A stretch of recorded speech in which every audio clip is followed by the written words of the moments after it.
Throw it down, big man.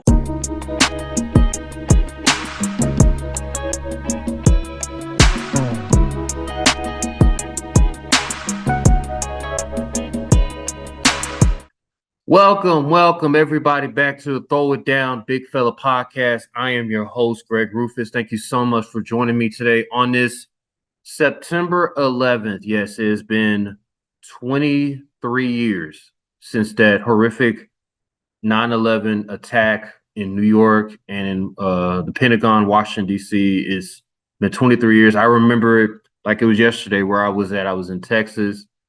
My whole family was there. Me, my sister, my mom, my dad.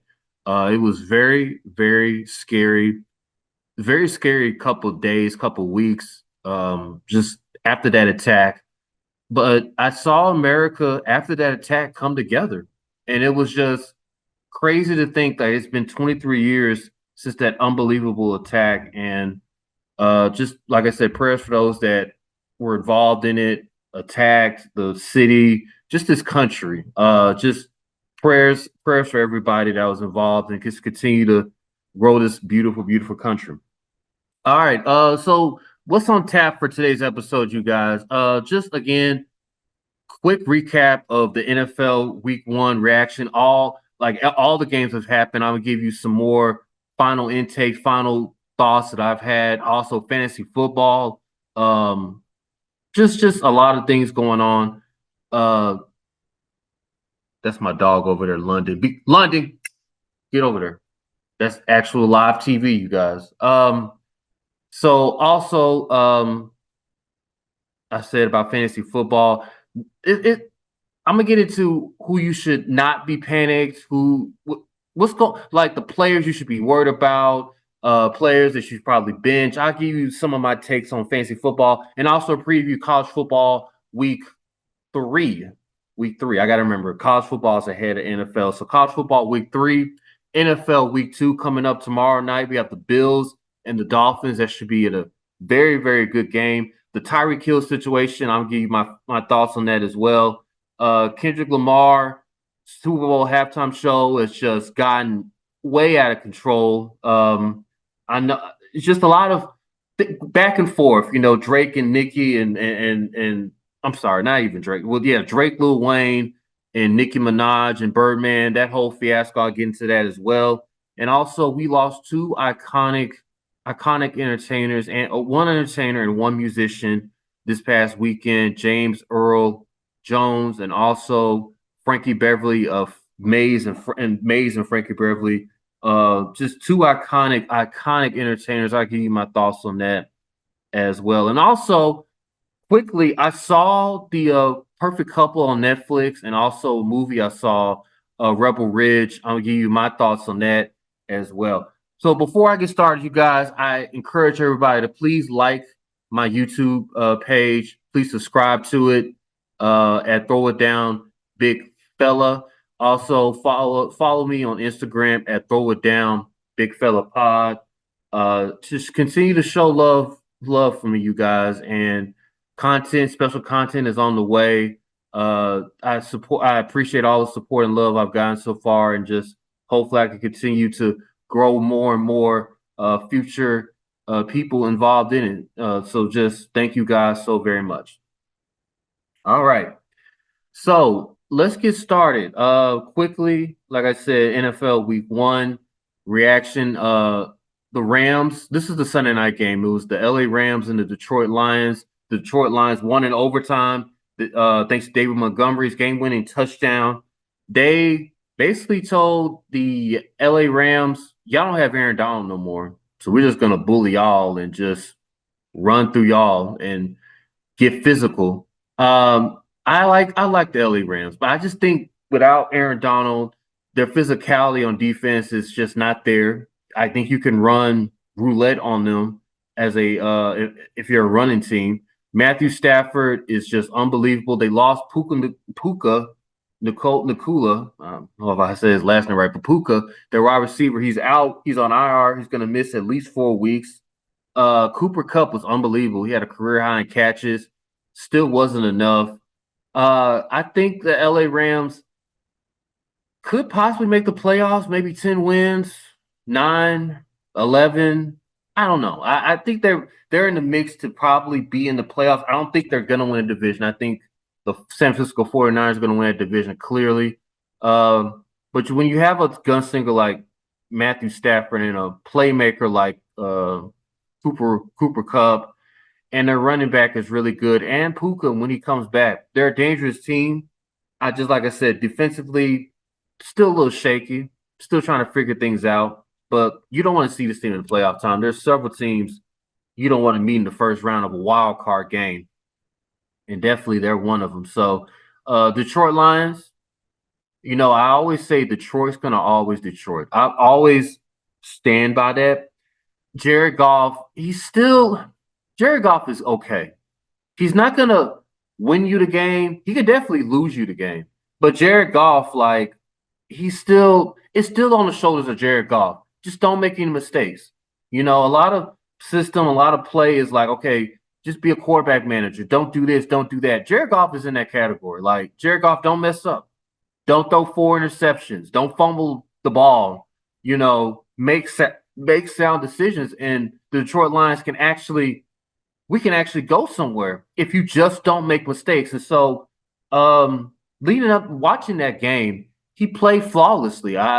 He threw a pick that was just wild, but he overcame that. Like I said, I think the game plan for Detroit is let's give the ball to David Montgomery and Gibbs. Let's just give it to them 1-2. Even though St. Brown didn't really do that much, and Sam Laportier, their tight end, didn't really do all that much, they were still able to just get physical. Let's run. Let's go after our coach Dan Campbell. Let's get physical with them and let's push them to the ground. And Detroit Lions, to me, they are a Super Bowl contender. I think between them, San Francisco, Philadelphia, my Eagles, and I'm gonna say the Dallas Cowboys. Dak got his money. Michael Parsons is still waiting. Of course, CeeDee Lamb got his money. The Dallas Cowboys defense is really spectacular. The Dallas Cowboys are going to be there. Period. Point blank. So Detroit, look out. Sky's the limit. Detroit Lions fans deserve some good news. I mean, they've been through so much in their history, so much. But Detroit, they expect so much. So that was a really good game. The only overtime game of week 1. So that was very, very, very good. All right, the Monday night game, Monday Night Football. Dun dun dun dun. It was the New York Jets and Aaron Rodgers' real debut. I mean, I know he started last year. He only played one series, and he tore his Achilles against who did they play? Who did they? Buffalo. Yeah, opening night last year, Buffalo. And the iconic symbol, him going to the field, running to the field with his flag. It was just unbelievable sight. Then he hurt himself, and it's like, oh, the Jets went back to being mediocre at Zach Wilson and other people. It was just bad. So now this year, his real debut, it was at his home state of California. He was born and raised there around the area. He looked rusty. I mean, what do you expect? I mean, he's at his age, coming off an Achilles. Like, he just didn't look properly right. But he made some throws. I was like, okay, he's sort of back, but he's not all the way back. He played. If I had to give him a grade, I'll give him a C. I mean, it wasn't spectacular, but he got the job done. I mean, he sort of did okay. But you asked so much for Aaron Rodgers to try to figure out the San Francisco 49ers on opening night. They couldn't. And even without Christian McCaffrey, CMC, Jordan Mason stepped up to the plate, almost had 200 yards rushing. It's like they never missed a beat. George Kittle got into it. Deebo Samuels got into it. Brock Purdy played flawlessly. Brandon Ayuk dropped a couple passes, but he missed the entire preseason with his contract dispute. He's back. Trent Williams is back. The 49ers just didn't miss a beat. And now CMC is yet again, they're saying now CMC will probably miss their Sunday game coming up against Minnesota. There's a lot of, I guess, drama going on, I guess, for sports betting and probably fantasy football, that they did not know that Chris McCaffrey is not going to play 2 hours prior to the game. But Jordan Mason, after the game, was interviewed by Lisa Salters and said, I knew Friday. Friday night I was gonna play, and then Kyle Shanahan was like, "Well, I didn't know." He didn't. We really didn't know until like Sunday. So I don't know if the NFL is going to investigate that. It seems a little fishy, a little shady to me. I'm sorry that Jordan Mason kind of got thrown into that. Maybe it was Friday. I don't know, but it kind of took away from his huge game that he had. He had a monster game, and moving forward, this Chris McCaffrey injury, it's on DEF CON right now. It's like, is this serious? Is it something to be worried about? I mean, I knew he had a hamstring thing going into training camp and into the preseason. Didn't play a snap in preseason. I'm like, okay, he might be ready to go week one. I would think. CMC gets hurt, but it's like he's a strong guy. He's one of the best running backs in the league. I would think he'd be, I guess, ready to. If not this past week, this week coming up against Minnesota. Now he's going to miss this week. We don't know. They don't know when he's going to come back. So definitely stay tuned to that news and update, and hopefully CMC can get better. He's, like I said, one of the premier players in the league, but the 49ers just didn't miss a beat. As for the New York Jets, I mean, it's concerning, but like, hey, look at the next couple weeks that they have. I know they have the Tennessee Titans coming up. I think they have the Chargers. I want to say, let me pull up their schedule right quick. It just, like I said, this is what I kind of expected. You know, I, I, I knew that it's just going to take Aaron Rodgers some time. But once he gets going, Alan Lazard and Garrett Wilson, Bryce Hall, like they're going to be okay. Like I said, to play the Titans next week, the Patriots, Broncos, and Vikings, Minnesota, their London game. Then they play Buffalo October 14th. So they have opportunities to get back, get a flow, get it going. Like I said, week one for some of these people, you don't play a certain amount of like you don't play a lot, so you have to get used to the certain players and all that. And so I don't want to like overreact on what I saw from week one. Just just go into week two and be like, okay, you had a bad week. Let's see if you can pick things up. Certain teams like the Atlanta Falcons, Kirk Cousins just didn't. They looked out of sync. They had a funk.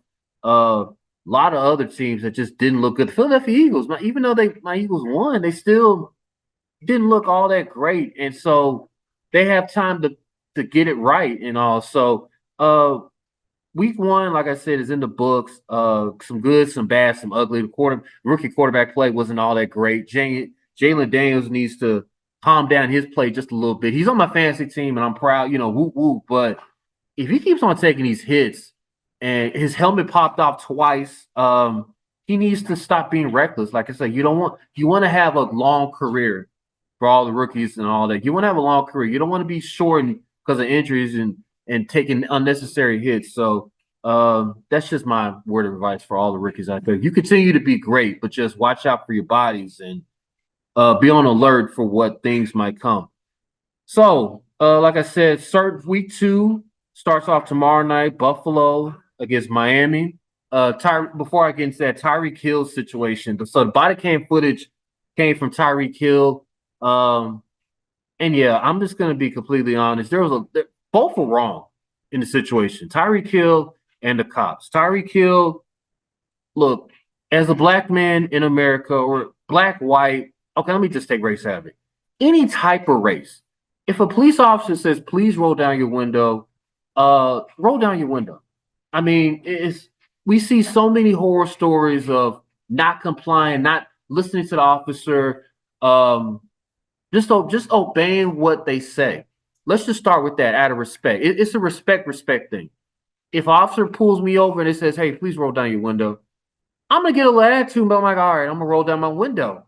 I mean, maybe I shouldn't get an attitude, and maybe that's the wrong approach to take, but I'm gonna roll down my window and talk to the officer and say, what's going on? It really starts off with the interaction with the police officer.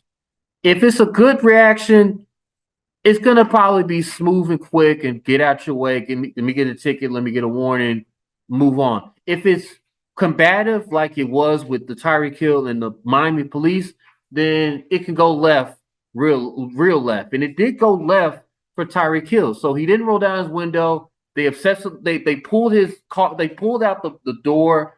pulled Tyreek Hill out of it, and they put him in handcuffs, and it was just a mess. And then Claytis Campbell, who's a member of the Miami Dolphins, he was also arrested. So all this was caught on body of the body cam of a police officer.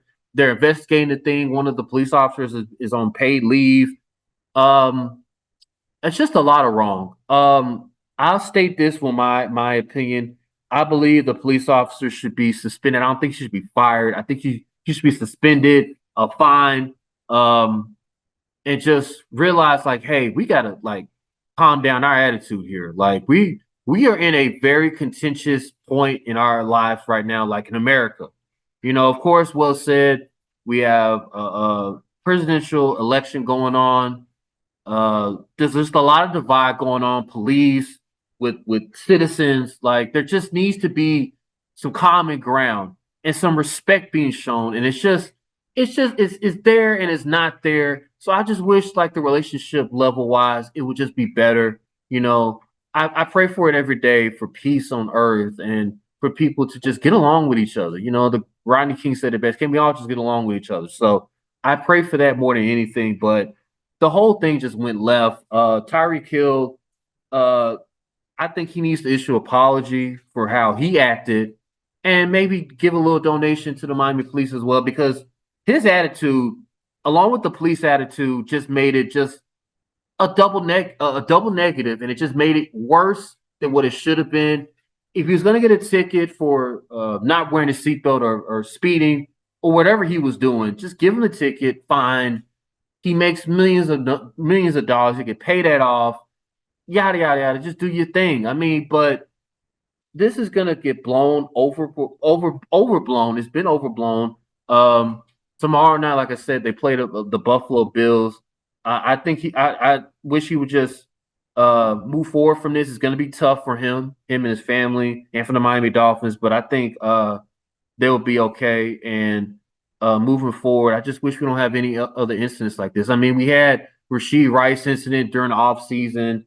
Henry Ruggs a couple years ago, or was it a couple years ago, ran over a civilian and killed the dog, killed both them and the dog. It's just sad, and it's a bad place, bad timing, and it's just I wish things would get better. So praying for all those individuals that was involved in the instance I just said, and it's just really sad. Deshaun Watson, Lord have mercy. I wish he would go away. I really wish he would go away, but they're the Cleveland Browns are stuck contractually with him until his legal situations get done. Now they got more lawsuits coming. This seems more serious from 2020 when he was in Houston, alleged rape and misconduct. I don't know. I mean, it's just Deshaun Watson is just I hope he gets his I want him to get it together, get it right, but it's not looking good for him. It's not. So I pray for him that he gets it together, and the people, also the victims involved in this, I pray for them as well to get peace and sanity. It's just horrible. Any person that violates your body and violates your mind, it's really really bad. So like I mentioned, the Buffalo Miami game that's on Amazon Prime. That should be a good one. I'm looking at these other games, and I just there's a couple good games in. I'm gonna give you Greg's games of the week. I'm gonna try to do this every week. There's some marquee games that you should really, really look into and probably enjoy. Bagels and Chiefs, that should be a good one. The Bagels, they cannot start off 0-2. They start off 0-2. That's gonna be a long season for the Joe Burrow and them. And you're playing against the defending champs, so that should be good. Patrick Mahomes and Travis Kelce and them. What's my other game I'm looking at? Saints Cowboys. It's America's team. I mean, it's Dak Prescott. They looked amazing. The Saints put a beat down on Carolina, but that's Carolina, so I can't really go too high or too low on it. It was just a really good win. So let's see. Maybe they can go into that playing the Dallas Cowboys. Their home opener. Oh, it's going to be very, very lit down there in Dallas. So I'll be keeping an eye on that as well. The Jets and Titans, both are 0-1. The Tennessee Titans found a way to lose that game in Chicago. Will Levis just unraveled in the second half. Can he bounce back against a very good Jets defense? Aaron Rodgers and them, like I said, after licking their wounds off of this past Monday night, Can they regroup and find a way to get things done? That would be interesting to watch. Sunday night, the Chicago Bears and Houston Texans. Houston looked great. They won their first game, beating Indianapolis Colts, their home opener. CJ Stroud and them. That should be a very, very, very good game as well. Oh, of course, Pittsburgh at Denver, the revenge game. Russell Wilson goes back to Mile High. I don't know if he's playing or not. I think he's still on the injury report. Let me see if he's still on the. He's still on. He's questionable. So I would hate if Russell Wilson was to miss this game. I mean, this is you've been licking your wounds. This is comeback season now. This is like, okay, I gotta go against this team that let me go away against Sean Payton and himself. I hope Russell Wilson plays. That would be for very, very, very good entertainment as well. If they're good Bucks Lions rematch of the playoff game last year, that was a good one. That's about it to me that I could think. Las Vegas Raiders and Baltimore. Baltimore can't lose this game. They just can't, and they're favored by 9.5. So that'll be interesting to see if they can bounce back after their week 1 loss to the Kansas City Chiefs. And a Monday night game. Monday night game is Atlanta at Philadelphia. Philadelphia's home opener. That should be good. I'm excited to see the bounce back, like what Jalen Hurts and company does. Kirk Cousins and them, they cannot play worse than how they played. So interesting to see Drake London 2 catches the other day. He should not. That's crazy. But Bijan Robinson, they're gonna have their hands full of Philadelphia. So let's just see how they respond, how Atlanta responds, and also how does Philadelphia respond as well. All right, let's get into college football a little bit quickly. Marquee games that's got going on. Friday night is actually a top 20 matchup. It's 20th ranked Arizona and Kansas State Friday nights. That should be a very, very, very good game. I'm looking forward to that. Alabama plays Wisconsin. They go to the Big Ten. Let's see what they're about. I mean, I'm excited to see Alabama on the road. Should be a very, very, very good game. Alabama's actually favored by 16 points. So if I had to take a bet on this, I kind of would go Wisconsin to cover, but I still think Alabama will still win the game. So let's not get it twisted on that. Roll Tide, they're gonna roll. Let's just keep it as is. Memphis and Florida State. I mean, it's just so much theater. Mike Norvell coaching against Ryan Silverfield. How's Florida State respond? How do they respond after just not just starting off on a bad start? I mean, how do they respond to this? Florida State is actually favored by 6.5. Very, very, very interesting. This can go a long way for Memphis if they win this game. Like I've been saying on previous podcasts, they will probably go undefeated throughout the season. So interesting how that plays out. Of course, the Southern Heritage Classic is this Saturday as well. Tennessee State and Arkansas Pine Bluff. That is always a tradition down in Memphis. So for those that are still there going, shout out all the wonderful people coming here to visit this wonderful city. Pray for you guys have a safe trip to and back. Should be fun. Have fun. But remember to please be safe. Be aware of your surroundings and just take care of yourself. I think it should be a very, very, very fun game. Ole Miss plays Wake Forest. Texas plays University of Texas San Antonio. Georgia plays Kentucky.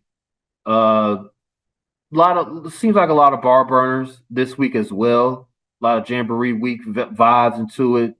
LSU plays South Carolina. Michigan plays Arkansas State. That should be a bar burner as well. Colorado plays Colorado State primetime. Can Colorado respond after that meltdown at Nebraska? We will see about that. So it's a couple games, like I said, college football, give or take. But I will definitely be watching. And, of course, you guys stay tuned here on this wonderful podcast, and I break down some of the action that happened. Oh, and also shout out Northern Illinois for beating Notre Dame. That was a very, very disappointing loss for Notre Dame. Will they knock them out of uh, 12, the top 12 playoffs? We will see about that, but it was just very, very, very disappointing for Notre Dame.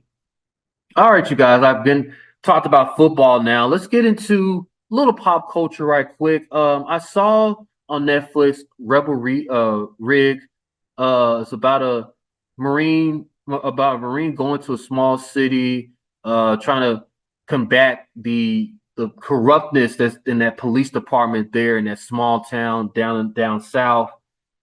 My reaction to it, if I had to give it a scale 0 to 10, I'm gonna give it a 9. It felt like it was 15 minutes too long. It's a great movie. Uh, I recommend people, if you have Netflix, to please watch it. Just a great movie, great direction. Um, but I just feel like it was a little 15 minutes long. And the ending, I don't know what it is with Netflix endings. Like, they're very vague of late.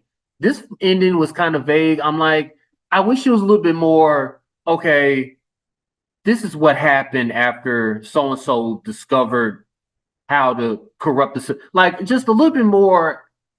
The ending needs to be more simple and pointed out, and just you can like feel the ending. Like, the ending was just, I don't know. But it was still a good movie. I don't want to take that away from how great the actors played and actresses played in that movie. It was still a great movie. Recommend everybody to watch that. The Perfect Couple, uh, about a couple, rich couple. Nicole Kidman plays in it amazing. Nicole Kidman is one of the goats of acting.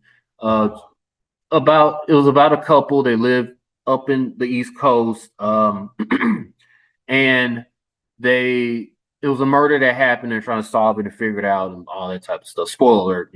But I don't want to just give it all away. 6 episodes, limited series. The person you thought did it. I mean, basically, to solve it, you're just going to be like, oh, why did I not think of it? Why did I not think that that person actually did it? Like, it makes you kind of think about it. The movie.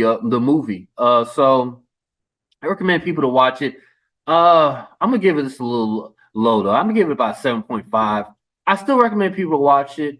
Let me know what you guys think about the movie Rebel Ridge and The Perfect Couple, the shows. Let me know what you guys think. Uh, Comment. Did you like it? Did you enjoy it? What needed to be done to change things better? But I would recommend people, if you have time this weekend, a little free time, to go ahead and watch it. It would be worth your while to watch it. So that was my little review of the Netflix movie Rebel Ridge and the Netflix show The Perfect Couple. If there's anything else, okay. Kendrick Lamar, Super Bowl halftime performer. I mentioned it on the last episode.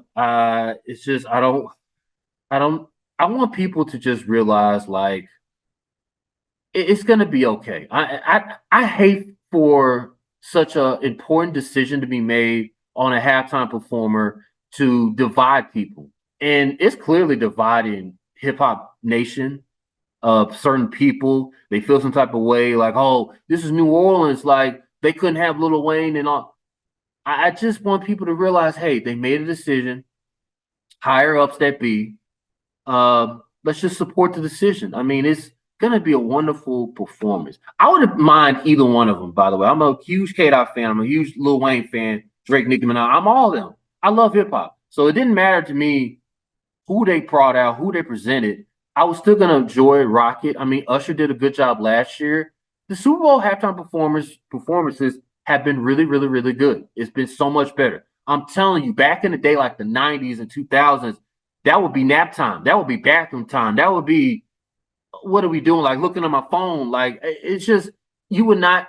It was not good at all. So, um, things, I'm just so amazed at how people just want to divide this and break this down, and be like, oh, Kendrick Lamar, why would he do this? Like, why didn't they have Lil Wayne to do it? Let's just everybody calm down, relax. Lil Wayne is an icon. We get it. Lil Wayne will probably do something else. Another performer, another concert. He's not. It's okay. I mean, there's reports saying that Drake turned down the Super Bowl twice. I find that hard to believe coming from a Drake fan. I find that really hard to believe. But if he said it, he said it. I don't know. I find that really shady and weird that he would just turn down 2 Super Bowls. But maybe something happens in the next weeks or so because we have plenty of time for football and Super Bowls in February of 2025. Time will tell, but I just don't want this to divide hip hop like it is and divide people. Twitter is just, or X is just completely unhinged at this point about certain stuff, and we don't need more stuff to divide us as Black people, Black African American community, Black people. We just don't. So, like I said, congratulations to K Dot. It's going to be a great performance. I'm excited to see it. So, as I leave out this wonderful, wonderful episode, you guys, of course, Frankie Beverly passed away. His hits, I mean, Before I Let You Go, Happy Feelings, Joy and Pain, Silky Soul, Southern Girl. The list goes on and on and on about how great Frankie Beverly is. He's a truly iconic legend. And for him to pass away, it was just very, very, very sad. And also James Earl Jones. I got introduced. A lot of people are gonna say Darth Vader, Star Wars, yeah, but that was like before I got introduced to The Lion King. Uh, that's my introduction to him. And as crazy as that is, I know that it was Darth Vader before Lion King, but he's just so iconic. He has Mississippi ties from Arcabunca, Mississippi, somewhere. Yeah, so he has Mississippi ties as well. Just unbelievable icon, legend, one of the best. Truly, truly, truly miss. He was 93 years old. Praying for his family, praying for his loved ones, people that are affected by this, and also to Frankie Beverly. We lost 2 iconic people in the Black community. So prayers up to all those families, and God's going to take care of them. And just a sad couple days. Sad couple days. All right, you guys, that will conclude this wonderful episode of Throw It Down Big Fella Pod. Please subscribe to this YouTube channel. Please like it. Please send me comments, and also follow us on Instagram. Follow me on Instagram at Throw It Down Big Fella Pod. I will see you guys next time. Enjoy the football. For those, like I said, going to Southern Heritage Classic. Enjoy yourselves. Be safe. Have fun. It should be a good game as always. The band, turns up, so it should be fun. And until then, you guys, I will see you next time. Until then, peace out. Throw it down, big man.